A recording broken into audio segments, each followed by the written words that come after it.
Ya, jadi ini ada tadi benang merah yang harus kita pahami bahwa ini jarum petuk ya, ujung ketemu ujung, ini fungsinya untuk tolak balak, untuk penangkal segala sesuatu yang jahat, yang jelek, yang buruk, untuk menetralisir, menggrounding, dan benang hijau ini untuk harmonisasi, penyelarasan, keselarasan kita dengan alam semesta. Makin besar kadar keselarasan kita dengan tata hukum keseimbangan alam, maka kita akan menjadi orang yang pantas untuk mendapatkan anugerah agung. Orang yang kesinungan. Ini pusakanya kecil seperti ini, ringkes dibawa kemana-mana. Nggak usah beli mahal-mahal. Ini cukup modalnya 5.000 atau 3.000 dah cukup. Kan bisa buat 20 orang juga bisa, buat 50 orang mungkin juga bisa. Terus beli jarumnya sekaligus yang satu bendel atau satu wadah bisa. Nanti dipakai banyak orang. Bisa, nggak masalah. Yang penting ini ilmu yang mahal. Ini untung jatuh di tangan saya. Kalau di tangan orang lain mungkin ini akan menjadi dikomersilkan, ini mahal. Apalagi ini daya kekuatannya kalau dibuat dengan cara yang benar sesuai dengan tutorial saya ini, pasti efeknya juga dahsyat. Saat Anda memintal pun ya, sertailah dengan doa-doa. Kalau panjenengan sudah menguasai beberapa mantra, sertailah dengan mantra saat memintal. Mantra yang panjenengan sudah hafal dan kuasai. Kalau kita hitung ya sekitar akhir November atau awal Desember akan ada perubahan besar atau kejadian luar biasa atau peristiwa yang cukup besar untuk menandai sebuah perubahan. Dalam pembahasan terdahulu, dalam video yang sudah saya upload dan mungkin beberapa di antara panjenengan sudah menyimak dengan baik, bahwa saya sampaikan ini adalah masa-masa transisi di mana akhir zaman Kolo Bendu dan memasuki zaman Kolo Subo. Indonesia itu sekarang sedang dimong para dewa. Nusantara itu sedang dimong dewa ibaratnya. Dan saya menyaksikan sering banget para dewata memberikan dawuh untuk melaksanakan ritual. Ritualnya bukan untuk saya pribadi, tetapi untuk bangsa, untuk Nusantara. Itu artinya apa? Yaitu jelas bukti bahwa para dewata itu sedang ngemong Nusantara. Efek karena sedang dimong para dewa, Nusantara itu seperti menjadi tolok ukur atau seperti menjadi indikator untuk dunia. Ternyata unjuk rasa di Indonesia dengan kekerasan, pola-pola kekerasan, termasuk itu yang kemudian seperti menjadi tutorial bagi negara-negara lain untuk melakukan hal yang sama. Bahkan melakukan lebih dari itu. Seperti kita lihat, kita saksikan apa yang terjadi di Nepal, Filipina, di Malaysia, di Thailand. Bahkan sekarang ini terjadi di Korea Selatan, di Peru, Ekuador, di Amerika Latin itu sudah mulai. Di Amerika sendiri juga sudah mulai. Bahkan di Prancis itu sudah impeachment ke presiden targetnya. Dan di berbagai belahan negara dunia ini, kita saksikan setiap hari itu ada negara-negara yang mulai bergulak karena adanya unjuk rasa dengan pola-pola yang mirip dengan yang terjadi di Indonesia.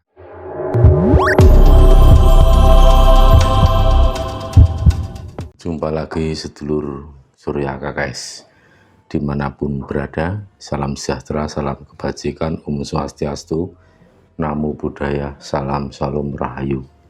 Pemirsa, saya ajak ke suasana yang lebih tenang setelah beberapa waktu yang lalu kita melewati saat-saat yang cukup menegangkan karena kondisi dan situasi nasional yang cukup kelabu, sehingga banyak orang menyebutnya sebagai Agustus Kelabu. Dan kita saat ini sedang memasuki awal bulan September dan kita juga dihadapkan berbagai fenomena alam yang mulai menunjukkan geliat dan gelagatnya. Namun saya tidak akan mengajak para pemirsa untuk membahas tentang fenomena alam. Justru saya akan mengajak bersama-sama untuk lebih berselaras dan harmonis dengan alam. Dan ini ada sesuatu yang perlu saya sampaikan pada sedulur-sedulur, terutama tempo hari pada tanggal 13 atau hari Sabtu saat kita melaksanakan dawuh Kanjeng Sultan Agung Prabu Hanyokrokusumo dan Kanjeng Ratu Batang untuk marak sowan di Pasaran Agung Imogiri. Kami selesai pada malam hari dan semua berjalan cukup hikmat dan diikuti oleh banyak sedulur-sedulur, kurang lebih sekitar 80 orang termasuk anak-anak dan remaja. yang juga banyak antusias untuk mengikuti pelaksanaan dawuh para leluhur agung. Untuk dawuh kemarin fokusnya diutamakan untuk keselamatan bangsa negara, keselamatan diri kita masing-masing beserta keluarga terdekat, orang-orang terdekat, terutama anggota keluarga. Kenapa fokusnya ke arah sana? Karena ini sepadan. Kalau saya melihat ini selaras sepadan dengan sinyalemen yang tempo hari saya dapatkan saat kami melaksanakan ritual di Pura Pusering Jagat, bahwa saat itu ada sinyal yang cukup membuat was-was ya, karena dalam hitungan 100 hari ke depan sejak kami melaksanakan ritual di Pura Pusering Jagat, kalau kita hitung ya sekitar akhir November atau awal Desember akan ada perubahan besar atau kejadian luar biasa atau peristiwa yang cukup besar untuk menandai sebuah perubahan. Dalam pembahasan terdahulu, dalam video yang sudah saya upload dan mungkin beberapa di antara panjenengan sudah menyimak dengan baik, bahwa saya sampaikan ini adalah masa-masa transisi di mana akhir zaman Kolo Bendu dan memasuki zaman Kolo Subo. Untuk pemirsa yang belum tahu apa zaman Kolo Subo dan apa itu zaman Kolo Bendu, monggo silahkan menyimak video-video terdahulu, terutama yang sudah kami tayangkan sejak akhir tahun 2024, video-video yang kami tayangkan di awal tahun 2025. Saya sudah beberapa kali membahas tentang peralihan zaman, yaitu dari zaman Kolo Bendu ke zaman Kolo Subo. Ini penting untuk kita pahami, apalagi kita sebagai orang Jawa, orang Nusantara, untuk memahami karakter dan gerak-gerik serta dinamika lingkungan alam, dinamika jagat agung yang terjadi di sekitar kita, supaya kita bisa mengikuti arus, kita bisa berselaras harmoni dengan dinamika alam. Kenapa penting untuk mengikuti dinamika lingkungan alam? Ya, sebagai contoh saya berikan sesuatu yang sifatnya terbalik ya. Saya berikan contoh orang-orang yang tidak berselaras dengan hukum alam. Artinya orang-orang yang melawan hukum alam tentunya akan tergilas atau tergulung oleh kekuatan alam itu sendiri. Dan di sini kita bisa melihat bagaimana sistem seleksi alam itu bekerja. Bahkan dalam perspektif spiritual Jawa ada pemaknaan yang cukup ekstrim, yaitu garu lumaku. Jadi di mana garu itu adalah alat untuk membajak sawah, untuk membolak-balikkan tanah supaya lebih subur. Tetapi di situ garu sekaligus juga akan memusnahkan berbagai gulma, rumput yang menjadi hama, itu akan digulung oleh garu itu supaya nanti bisa didaur ulang dan fungsinya bukan menjadi hama lagi, tetapi akan menjadi pupuk yang menyuburkan. Nah, di sini supaya kita tidak menjadi orang-orang yang hanya tergilas atau menjadi tumbal perubahan zaman, dan itu sangat tidak menguntungkan tentunya, maka saya selalu mengajak pada para pemirsa untuk selalu berselaras, sinergi dan berharmoni dengan alam semesta, supaya kita menjadi orang-orang yang terpilih, pinilih, menjadi orang yang kesinungan. Orang yang kesinungan itu ya yang terpilih, pinilih itu orang istimewa, mempunyai asas kepantasan untuk mendapatkan anugerah agung. Disitulah kebalikan dari orang yang tergulung, tergilas oleh garu lumaku. Maka sebisanya mari kita bersama-sama untuk saling asah-asih, asuh supaya kita selamat dari garu lumaku itu.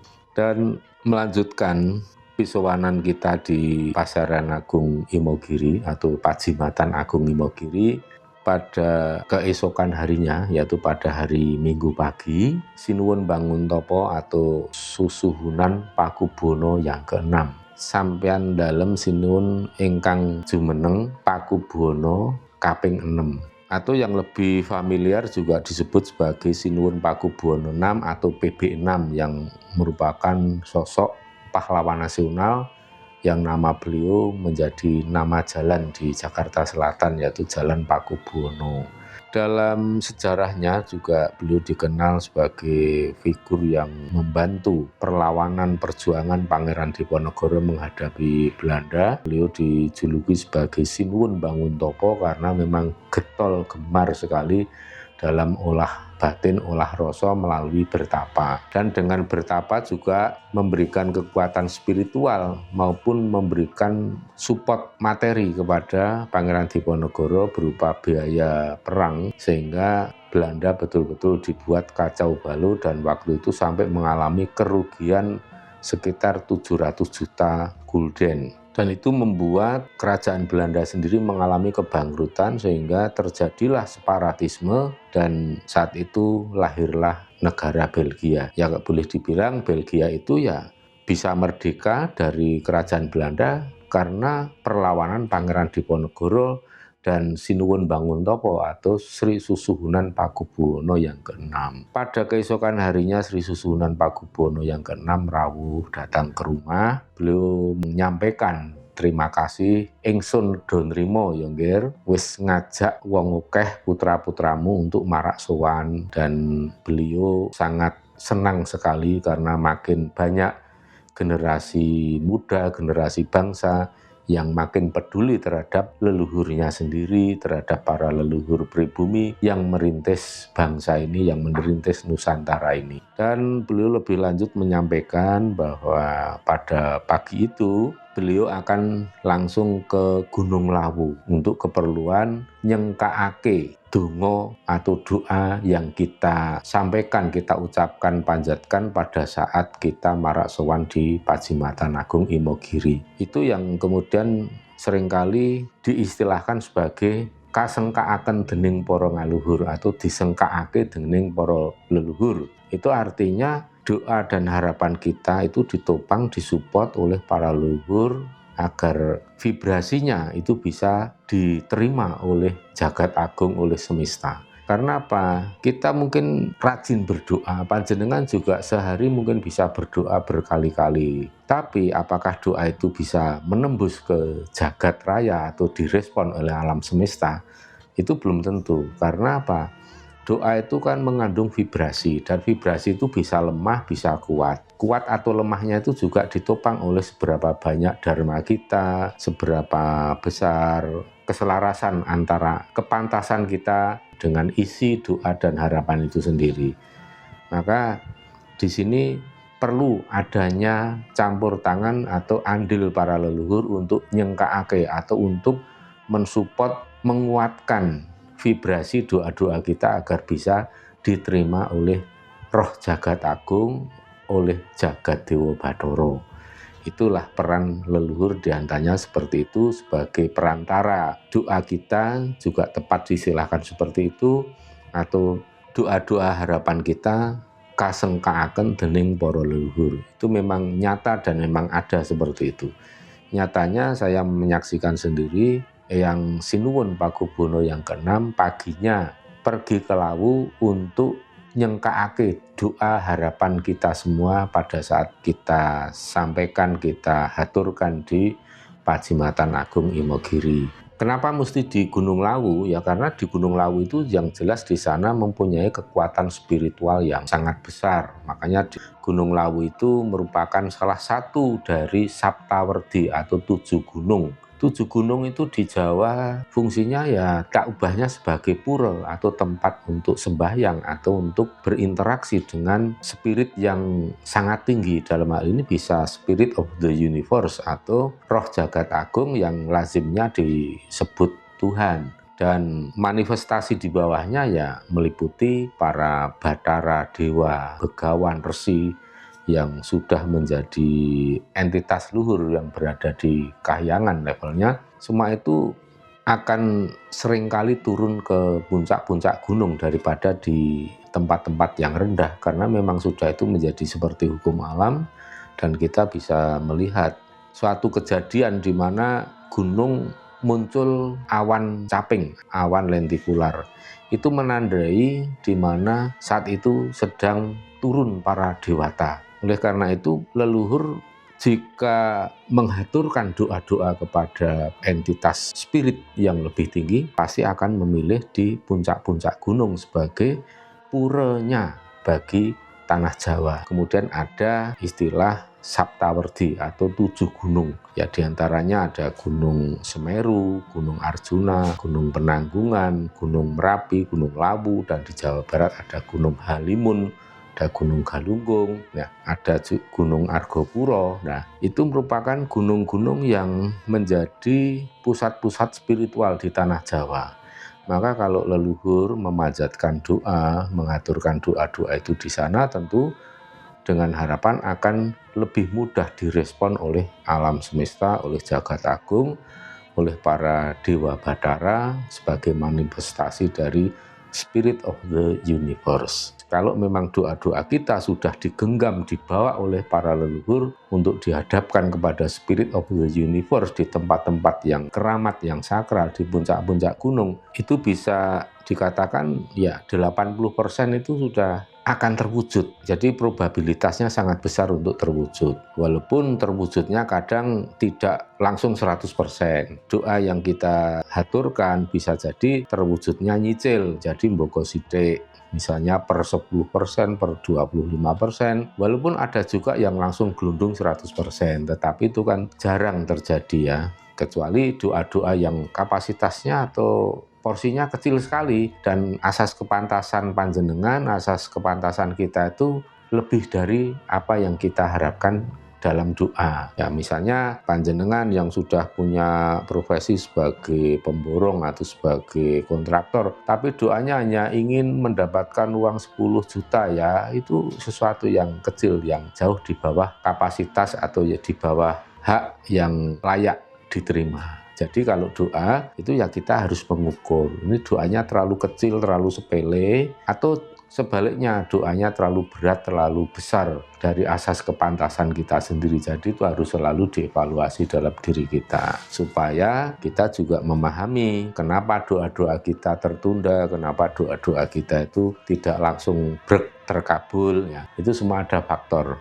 Nah, pada saat Sinuwun Pakubono 6 ke Lawu, ya kebetulan kita ada kegiatan ya di Karanganyar, dan sekaligus kita memenuhi syarat untuk menginjakkan kaki di lereng Gunung Lawu pada saat itu. Dan itu walaupun kita tidak membuat ritual khusus, tetapi dengan menginjakkan kaki kita di lereng Gunung Lawu itu sudah sebagai bentuk upaya penyelarasan diri atau upaya berharmoni dengan apa yang diusahakan oleh Sinuwun Pakubono yang ke-6. Para pemirsa, itu ya sekilas follow up yang dilakukan oleh leluhur, terutama leluhur yang sumare di bangsal Kaping Sangan, yang di situ ada Sinuwun Banguntopo atau yang Pakubono 6, Pakubono 7, 8, dan Pakubono 9. Kemudian pada hari ini, hari Selasa, ya benar ini hari Selasa tanggal 16 September, tadi pagi rawuhlah Kanjeng Gusti Pangeran Pekik, karena pada hari Senin kami sowan ke pasarean beliau di Banyu Sumurup. Kami memang melaksanakan pisowanan ini tidak woro-woro atau tidak memberikan informasi ke anak-anak semua atau bahkan mempublikasikan di YouTube community, karena memang ini ada misi khusus ya, terutama yang harus saya jalani sendiri, karena saya juga tidak mau setiap saat merepotkan anak-anak semua, tetapi kami diberikan kewenangan, diberikan keleluasan untuk mendoakan anak-anak semua, sedulur-sedulur semua, mewakili panjenengan semua. Dan doa-doa terbaik selalu kami haturkan, terutama untuk panjenengan semua yang sudah mensupport channel ini, sedulur-sedulur semua yang sudah memberikan support untuk pelaksanaan, anak-anak semua yang bisa hadir ataupun tidak, selalu kami haturkan dalam doa. Dan puji syukur tadi pagi mendapatkan respon yang sangat istimewa dari Kanjeng Gusti Pangeran Pekik. Beliau juga menyampaikan sesuatu, dan ini akan saya sampaikan kepada sedulur-sedulur semua, akan saya teruskan informasi ini kepada sedulur-sedulur semua. Dan ini sesuai dengan petunjuk dan izin beliau, karena saya tidak berani untuk meneruskan ke pemirsa apabila memang ini sifatnya wingit atau rahasia, tetapi ini sifatnya boleh untuk sampaikan kepada siapapun, kepada anak-anak, kepada para pemirsa dimanapun berada, bagi yang percaya terutama, ini ada dawuh untuk membuat jarum tolak balak sekaligus jarum untuk menarik energi yang positif. Jadi jarumnya kita menggunakan jarum untuk menjahit pakaian. Jarum untuk menjahit pakaian ini yang dimaksud yang bukan untuk mesin jahit ya, tapi jarum yang kita gunakan untuk menjahit dengan tangan atau ditisik. Jadi jarumnya seperti ini. Ini cara menggunakannya, kita ambil 2 jarum saja, kemudian yang runcing saling dihadapkan, pantatnya di belakang ya, kita ambil pantatnya di belakang, yang kanan, yang kiri pantatnya juga di belakang. Ini jadi yang pantat di luar, yang runcing semua di dalam. Atau kalau dibalik pun sebenarnya sama. Ini hanya masalah perspektif. Yang penting runcing ketemu runcing, kemudian disatukan saja seperti ini. Setelah disatukan kemudian diikat dengan ini, dengan benang yang berwarna hijau. Ini diikat sampai hampir penuh menutupi bagian jarum dan disisakan saja sedikit, kira-kira disisakan 1/4 ya. Ujung kanan kiri disisakan 1/4 cukup.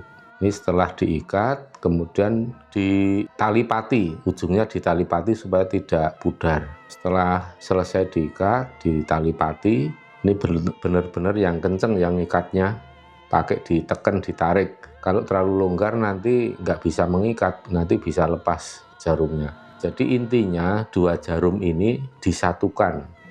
2 jarum menjadi satu dengan ikatan benang hijau, tetapi posisinya tidak searah, tapi lawan arah. Kiranya udah cukup jelas ya nih, lawan arah. Yang runcing ketemu runcing, terus kemudian disatukan, posisinya rapat, kanan kiri sejajar. Selanjutnya kalau sudah jadi seperti ini, Anda tinggal menyimpan. Boleh menyimpan di dalam tas, di dalam dompet, atau dimasukkan ke kantong khusus, dan bisa Anda bawa kemanapun pergi. Tentu panjenengan penasaran ini untuk apa. Nah, ini fungsi jarum yang dibalik. Ini dalam ilmu Jawa atau ilmu kesaktian. Ini sekaligus saya bongkar ya rahasianya. Jarum disatukan seperti ini fungsinya itu untuk membalikkan keadaan atau tolak balak. Jika yang kita hadapi itu adalah wabah penyakit atau pagebluk, paceklik, nah ini bisa berfungsi untuk menolak. Jadi balak atau sesuatu yang buruk yang datang seperti bencana alam, wabah itu bisa kita tangkal. Jadi lebih tepatnya ini untuk menangkal tolak balak. Supaya apa? Bukan menangkal ini bukan berarti meniadakan, tapi intinya itu ke diri kita sendiri, supaya kita selalu terhindar dari malapetaka, musibah, bencana, dan kita selalu beruntung dalam situasi kondisi apapun.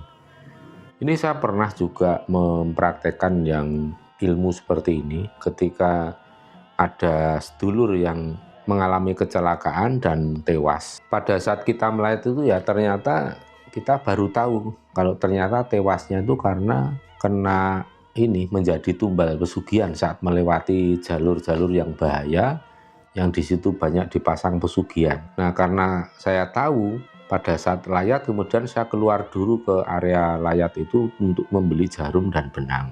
Tapi benangnya sedapatnya aja, waktu itu warnanya putih. 2 jarum kita ikatkan seperti ini, dan jarumnya kita masukkan pada saat almarhum itu dikubur. Jadi jarum ini kita masukkan. Ini apa? Ini kita minta untuk membalas siapa yang mencelakai supaya dibalas. Karena kalau tidak dibalas nanti bisa mencelakai banyak orang. Maka ilmu seperti ini ya ilmu untuk tidak hanya menolak balak tapi juga untuk memutar balik rumus. Kalau pesugihan itu seringkali memakan korban atau sebagai tumbal, maka ini kita balik supaya orang yang ditumbalkan itu bisa membalas ke orang yang mengendalikan pesugihan. Dan hasilnya memang efektif.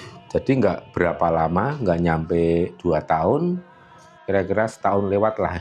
Orang yang punya pesugihan itu akhirnya runtuh. bisnisnya rontok dan orangnya sakit-sakitan kemudian ya nggak selamat. Nah kalau yang ini beda, fungsinya tidak untuk hal-hal yang seperti itu ya. Ini fungsinya lebih luas. Kalau saya memahami, ini karena kita akan menghadapi situasi kondisi yang memang tidak baik. Seperti adanya eskalasi yang makin meningkat, eskalasi politik, walaupun kita saat ini memang menyaksikan, melihat di media itu masih agak flat ya, belum ada kelihatan dinamika yang ke arah yang lebih panas. Tetapi sebenarnya ini bisa diibaratkan api dalam sekam.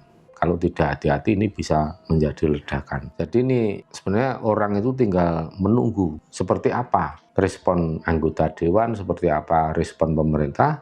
Apabila salah merespon akan adanya tuntutan yang disampaikan oleh rakyat, itu bisa berakibat fatal. Dan kita tahu, Indonesia itu sekarang sedang dimong para dewa. Nusantara itu sedang dimong dewa, ibaratnya. Dan saya menyaksikan, sering banget para dewata memberikan dawuh untuk melaksanakan ritual. Ritualnya bukan untuk saya pribadi, tetapi untuk bangsa, untuk Nusantara. Itu artinya apa? Yaitu jelas bukti bahwa para dewata itu sedang ngemong Nusantara. Efek karena sedang dimong para dewa, Nusantara itu seperti menjadi tolok ukur atau seperti menjadi indikator untuk dunia. Sepak bola bisa menjadi gempar, menggemparkan dunia dalam arti positif. Pertandingan sepak bola di Indonesia melawan negara luar negeri, saluran siarannya itu kan dibeli oleh lebih dari 150 negara-negara di dunia. Dan ini merupakan rekor terbesar tertinggi. Karena Piala Dunia saja siarannya tidak sampai dibeli sebanyak itu oleh berbagai platform ataupun negara-negara televisi. Tetapi ketika pertandingan Indonesia melawan negara-negara lain itu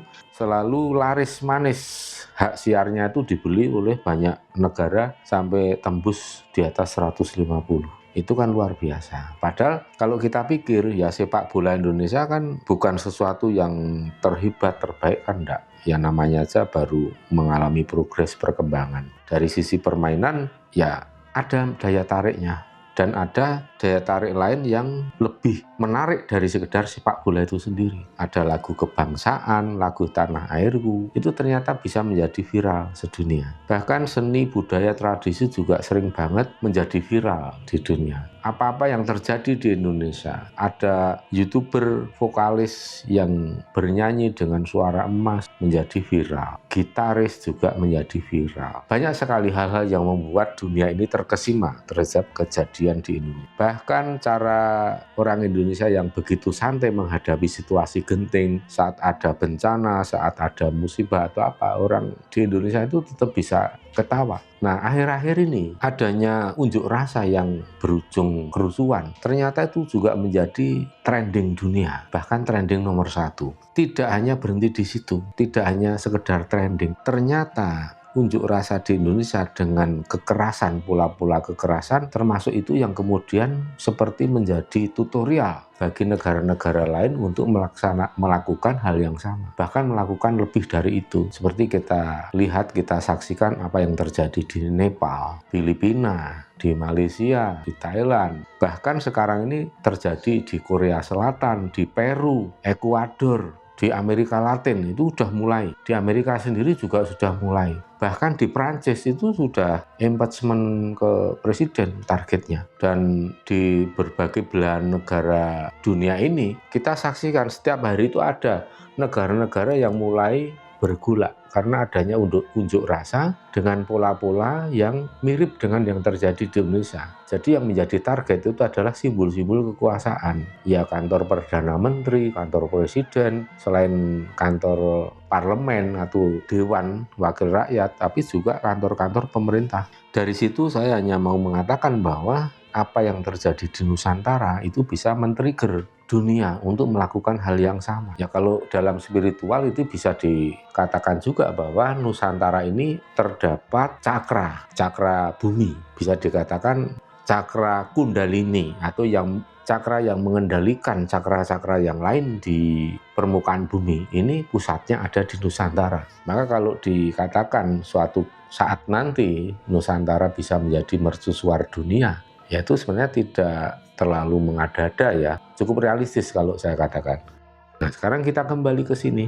Saya justru melihat ini kok sinkron dengan sinyal-sinyal yang saya dapatkan sewaktu berada di Ida Ratu Pesering Jagat. Kita mendapatkan sinyal juga waktu di Sangku Sudamala saat melukat.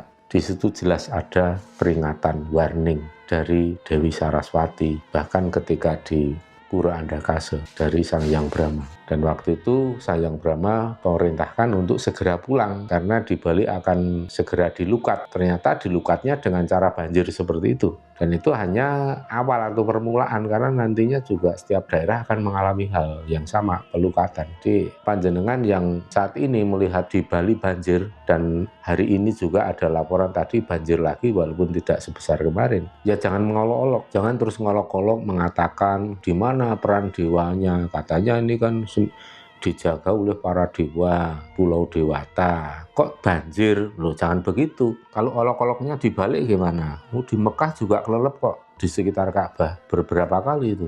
Jadi kalau saya melihat tidak sesempit itu, tidak dengan kebencian seperti itu. Kalau saya melihat justru di sini ada nilai-nilai positifnya karena memang Jagat Dewa Bathara itu membiarkan untuk melukat Pulau Dewata, terutama di wilayah Denpasar, Gianyar dan sekitarnya dengan areal yang cukup luas karena ya sekaligus untuk mengingatkan bahwa di Bali pun bukan berarti semuanya harus dibuat tempat wisata, tapi tetap harus mempertimbangkan, memperhatikan sistem keseimbangan alam. Lahan-lahan hijau, tempat resapan air, ya jangan dipampas, dipangkas habis, jangan dirusak menjadi villa-villa, menjadi resort. Itu semua kan sudah mengalami perubahan yang besar banget itu. Kalau kita lihat dari 20 tahun yang lalu, wah itu perbedaannya luar biasa. Dan di sana saya lihat ini hukum alam sudah banyak diterjang. Maka disitulah perlu diingatkan. Karena yang namanya developer masuk ke Bali, developer kan dari mana-mana, dari luar daerah, dari luar negeri. Ya mereka tidak akan memikirkan bagaimana kearifan lokal ini diugemi atau dipegang erat oleh warga setempat. Sedangkan warga setempat yang masih memegang teguh kearifan lokal pun tidak berdaya karena kapitalisme itu kan luar biasa kekuatannya. Pemilik modal itu kan memegang otoritas yang besar. Apa yang dia mau bisa lakukan. Nah di sini alam semesta sedang mengingatkan, alam semesta sedang menegur, dan sekaligus ini namanya pelukatan, pembersihan, ini namanya karma juga. Maka beruntunglah orang-orang yang bisa ditegur oleh alam semesta. Karena kalau ditegurnya nanti-nanti, ditunda lebih lama lagi, maka begitu teguran itu muncul, wah itu akan parah banget. Ibaratnya ya mending salah sedikit langsung ditegur daripada kesalahannya udah parah banget, ya nggak bisa lagi dengan teguran-teguran halus, tapi harus dengan hukuman yang sangat keras. Ini kan justru mengerikan. Maka bersyukur sekali bagi wilayah atau daerah yang malah cepat ditegur ketika melakukan kesalahan. Dan saya melihatnya di situ karena Bali ini erat banget ya, ketat dijaga oleh 9 dewa. Itu justru di situ ada kesalahan langsung ditegur, kesalahan langsung ditegur. Beda dengan daerah-daerah lain. Tapi sekali ditegur ya hancur, rusak. Dan kalau kita katakan bahwa kenapa yang ditegur kok bukan pelaku koruptor saja ya? Ya kalau pelaku koruptor itu ya ditegurnya bukan melalui bencana alam. Ya nggak bisa lah bencana alam memilih yang jadi korban cuma koruptor. Itu kan nggak alami. Tapi para koruptor itu akan mengalami bencana dalam dirinya sendiri. Dan itu lebih mengerikan, lebih menakutkan ketimbang bencana alam. Bencana yang melanda nasibnya itu jauh lebih mengerikan. Orang tenggelam, tertimbun tanah longsor, tenggelam oleh ombak, itu saya kira udah langsung mati aja. Tapi kalau orang disiksa dalam hidupnya, dipermalukan, kemudian menderita, yang tadinya kaya raya menjadi miskin, dipermalukan, harga dirinya hilang, diinjak-injak, itu jauh lebih menyakitkan. Itulah yang namanya bencana dalam diri. Nah, kalau kita melihat ya hukuman pada para koruptor itu tidak harus melalui bencana alam, tapi nanti ada mekanisme alam yaitu bencana yang tercipta di dalam jagat kecil, jagat alit itu justru lebih mengerikan terjadinya. Nah, karena kita akan menghadapi suatu fase peristiwa yang saya kira nanti juga cukup heboh, hiruk pikuk banget. Maka di sini Kanjeng Gusti Pangeran Peke memberikan sifat kandel atau pusaka yang bisa kita buat sendiri, nggak usah beli. Artinya nggak usah ada mahar-maharan, maharnya cukup Anda beli jarum. murah, benangnya juga murah, kemudian dibuat seperti yang tadi saya sampaikan tutorialnya. Sekarang jarum ini tadi fungsinya apa? Tadi sudah saya jelaskan sebagai salah satunya sebagai tolak bala, sebagai penangkal. Penangkal terhadap musibah, bencana, terhadap angkara murka, terhadap amuk masa juga. Ini fungsinya di situ supaya sak tiba-tibane tansah pinanggih selamat, jati ateman mulya, mulya ateman jati. Ini penangkal. Kemudian kenapa harus diikat dengan benang hijau? Benang hijau itu kan untuk mengikat supaya alat untuk penangkal ini menjadi makin kokoh, menjadi golong gilik, menjadi satu padu. Ini akan lebih kuat, lebih kokoh karena diikat dengan warna hijau benang ini. Boleh nggak kalau warna merah? Ya kalau saya ya sarankan sesuai perintah saja lah, nggak usah banyak tanya. Saya juga manut saja, udah hijau ya hijau. Tapi kalau saya tahu ini warna hijau itu untuk apa, jadi ini saya jelaskan ke pemirsa. Ini benang warna hijau itu kan bisa diartikan ini sebagai lambang alam dan kesuburan. Jadi warna hijau itu melambangkan alam dan semua makhluk hidup di dalamnya, serta kesuburan dan keharmonisan alam semesta. Ini tentu sangat erat hubungannya dengan alam dan kekuatan pada segala yang tumbuh dan hidup di permukaan bumi ini. Ini kan sebagai bentuk keselarasan, penyelarasan.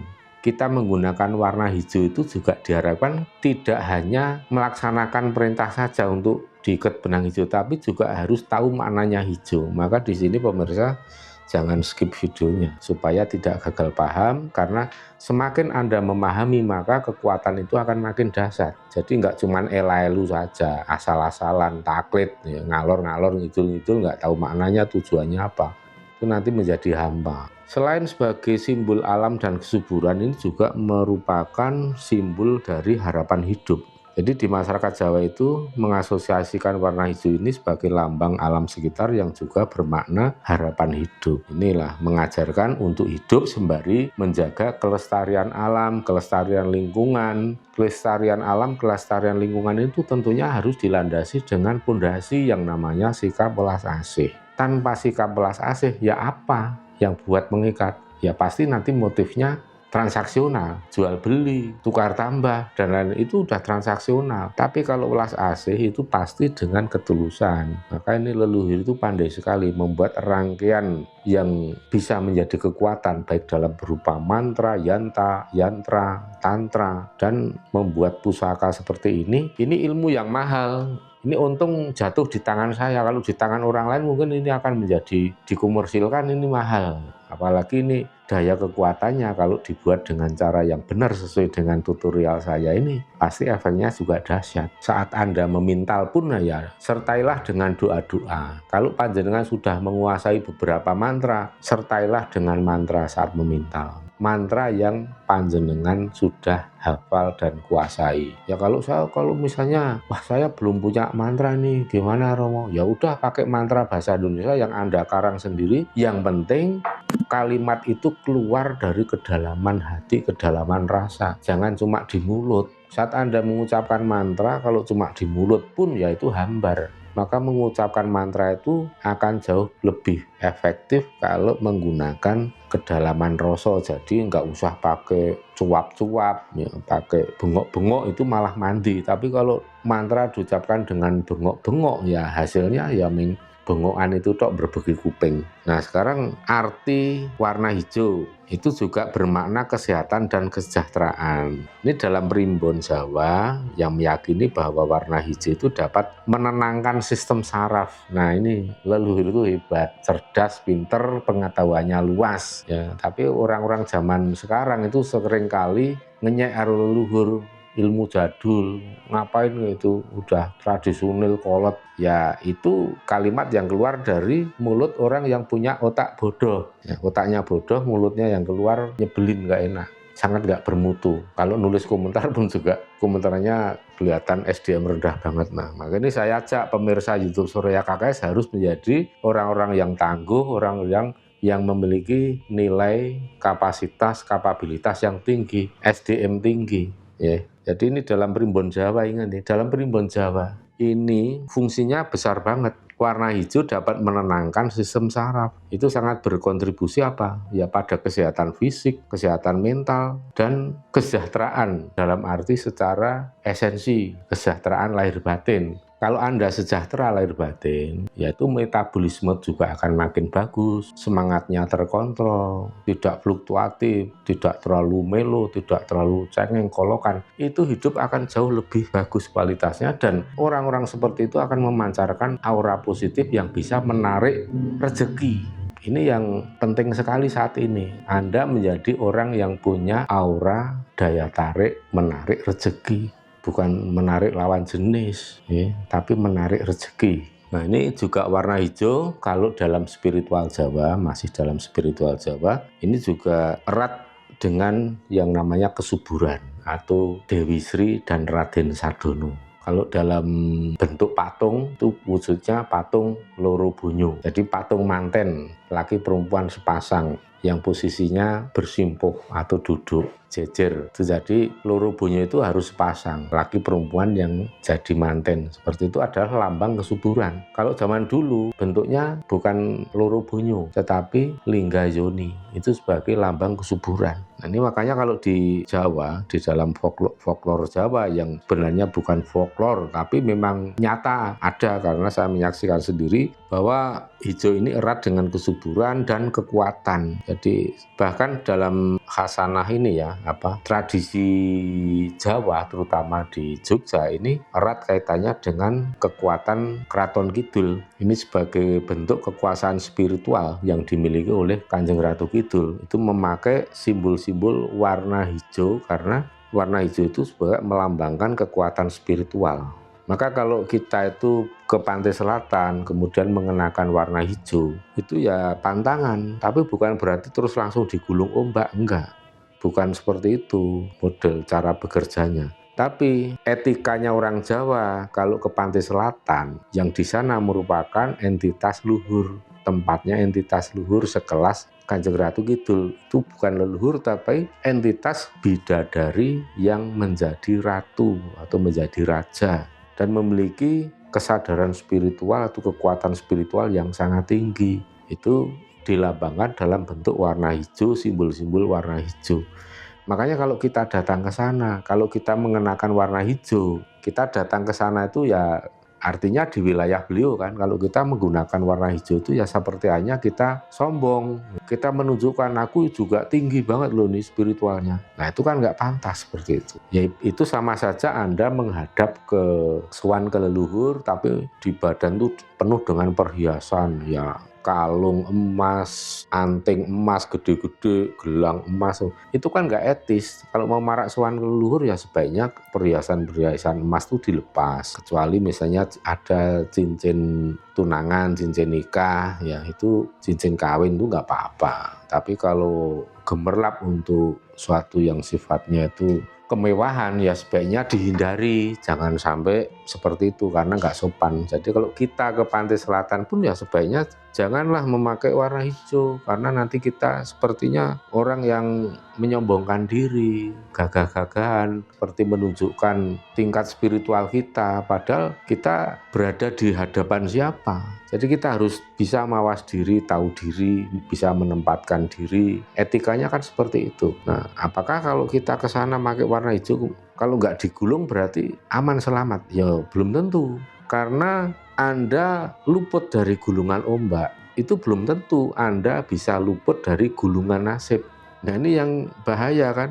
Makanya banyak orang yang teriak-teriak nantang di Laut Selatan, di pantai selatan dengan mengenakan warna hijau, pakaian warna hijau, terus nantang-nantang Kanjeng Ratu Kidul. Mana nggak tergulung ombak? Ya memang ombak nggak menggulung, tetapi Anda cepat atau lambat nasibnya akan digulung. Itu yang harus diperhatikan. Harus bijak lah, karena jangan melihatnya instan seperti itu. Anda selamat nih, nggak digulung, nah mana ini mitos, nggak ada buktinya. Kanjeng Ratu Kidul nggak punya kekuatan, nggak berani gulung orang-orang yang pakai baju hijau. Ya gulung tidak harus dengan ombak. gulung nasi pentek lah wis. Ya seperti kalau koruptor tuh banyak orang mengharapkan nanti ada bencana besar tapi menimpa koruptor semua, ya nggak bisa, itu tidak alami, itu karpe bilung, togoke nggak mungkin seperti itu ya Kak. Ada cara, ada 1000 cara untuk menggulung koruptor. Kalau alam semesta sudah mengaktifkan kekuatan karma untuk menyelesaikan, untuk mengadili orang-orang yang melawan hukum alam termasuk para koruptor, ya yang digulung ya nasibnya saja, tidak usah orangnya dimatikan, dimusnahkan seketika, enggak, keenakan. Ya kan lebih pedih kalau pelan-pelan daripada langsung tes habis kan. Itu jadi mari kita pola pikirnya harus lebih bijaksana, lebih dewasa dalam memahami segala sesuatu. Tidak selalu 1 tambah 1 sama dengan 2, tidak selalu. 2 itu tidak harus 1 tambah 1. Angka 10 tidak harus 5 tambah 5. Angka 10 itu bisa juga 100 dikurang 90, atau 8 ditambah 2, atau 16 dikurang 6. Jadi ada banyak banget cara untuk menemukan angka 10. Itulah misteri dari hukum alam. Tapi kalau panjenengan pola pikirnya seperti itu, sama aja menganggap angka 10 itu hanya bisa didapat kalau 5 tambah 5. Itu kebodohan yang tidak disadari. Dan banyak kok orang seperti itu, tidak sadar jika dirinya sedang tidak sadar, tidak tahu jika dirinya sedang tidak tahu, maka biasanya orang malah justru merasa paling tahu. Ya, jadi ini ada tadi benang merah yang harus kita pahami bahwa ini jarum petuk ya, ujung ketemu ujung, ini fungsinya untuk tolak balak, untuk penangkal segala sesuatu yang jahat, yang jelek, yang buruk, untuk menetralisir, menggrounding. Dan benang hijau ini untuk harmonisasi, penyelarasan, keselarasan kita dengan alam semesta. Makin besar kadar keselarasan kita dengan tata hukum keseimbangan alam, maka kita akan menjadi orang yang pantas untuk mendapatkan anugerah agung. Orang yang kesinungan, ini pusakanya kecil seperti ini, ringkes, dibawa kemana-mana, gak usah beli mahal-mahal, ini cukup modalnya 5.000 atau 3.000 dah cukup. Kalau benangnya minta boleh enggak Romo? Oh, boleh, enggak apa-apa. Jarumnya nyuri, wah enggak boleh kalau nyuri. Tapi kalau minta enggak apa-apa, minta tapi jangan maksa. Minta ya minta aja, kalau dikasih ya thank you dipakai, kalau nggak boleh ya jangan maksa. Jadi tetap harus selaras dengan hukum alam. Tapi boleh, minta boleh. Misalnya Anda ada berlima nih di kos-kosan nih, ya daripada beli sendiri-sendiri, yuk kita iuran aja, beli 1 benang 1 pintal ya. 1 pintal segini. Ini kan bisa buat 20 orang juga bisa, buat 50 orang mungkin juga bisa. Terus beli jarumnya sekaligus yang 1 bendel atau 1 wadah bisa. Nanti dipakai banyak orang. Bisa, nggak masalah. Yang penting yaitu tidak dengan cara maksa atau nyuri atau ya sejenisnya itulah. Jadi harus dengan cara yang benar ya gitu ya. Ini sampai kapan? Dalam sebulan, 2 bulan, 3 bulan ke depan. Usahakan ini selalu ada di dompet, tas, dibawa kemana-mana. Ya kalau pas tidur nggak usah lah. Kecuali kalau tidurnya di kereta, di bis atau di perjalanan di mana ya otomatis itu kan ada di dalam tas atau di dalam dompet. Tapi kalau di rumah ya nggak usah, taruh aja, di laci, di meja nggak masalah. Tapi selama Anda bepergian ya silahkan dibawa. Kalau bikinnya lebih dari 1 boleh nggak Romo? Misalnya ada yang di dompet, ada yang di tas, ada yang di laci rumah, ada yang di laci mobil, ya boleh. Itu kan untuk membuat lebih praktis. Tapi pada intinya yang bekerja ini kan 1 yang kita bawa. Tapi kalau taruh di mobil ada, di rumah ada, di dompet ada. Misalnya Anda punya 10 tas, masing-masing mau diisi juga boleh. Karena untuk mengantisipasi supaya jangan sampai kelupaan memindah, itu juga nggak apa-apa, itu masalah teknis. Jadi itu aja yang bisa kita sampaikan tentang apa yang diperintahkan oleh Kanjeng Gusti Pangeran Peke, dan beliau itu leluhur yang sekti Mandraguna, tapi sewaktu hidup mengalami penderitaan yang luar biasa. Sehingga doa-doa restu yang keluar dari beliau itu sangat-sangat mujarab, sangat tijab ya. Dan tentunya beliau juga memblessing atau memberkati, mendoakan, mengisi dengan kekuatan apa yang kita buat seperti ini. Nah, sebagai kelengkapannya jangan lupa, jangan tanggalkan gelang merah.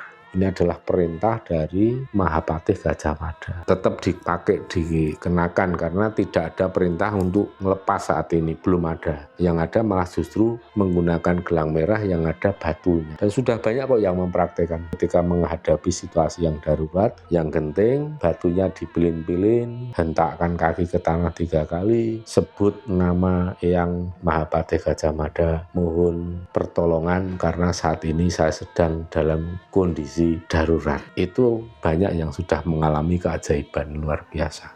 Kalau belum lengkap, tambah lagi boleh pakai gelang Tridatu, Dwidatu, Pancadatu, Saptadatu, boleh. Ada lagi yang dawuh dari Ki Ageng Pemanahan, memasang ketupat Tridatu yang berisi beras putih, beras merah, beras hitam, ditambah garam grosok. Kalau ketupatnya sudah kering, isinya banyak yang rontok, keluar ya bikin lagi. Itu awet kok.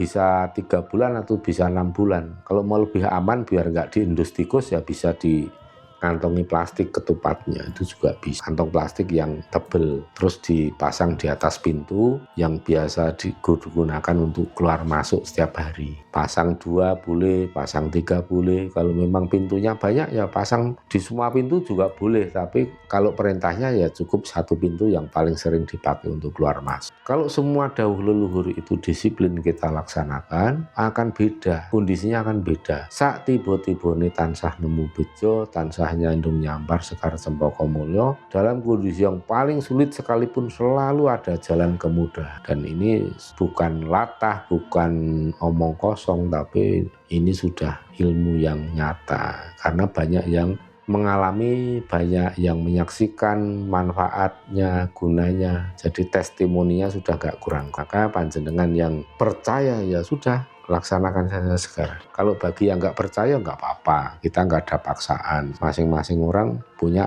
pendapat yang berbeda, monggo kita hargai. Yang jelas ini saya sampaikan dengan harapan panjenengan semua juga bisa ngalap berkahnya dari Kanjeng Gusti Pangeran Pekik. Ya, gitu aja. Semoga kita bisa melewati segala situasi kondisi berat ringan apapun yang terjadi, kita bisa melewati dengan aman, selamat, sentosa, dan saat tiba-tibane tansah nemu bejo. Kondisi seburuk apapun, kalau kita dinaungi energi keberuntungan, tetap akan membawa kita kepada situasi, kondisi, dan posisi yang lebih menguntungkan dari sebelumnya. Wilujeng rahayu kang tinemu bondo lan bejo kang teka saking kersaning Gusti Suradira Jayaningrat lebur dengan Suradira Jayaningrat lebur dening pangastuti rahayu sagung titah dumadi jaya-jaya wijayanti.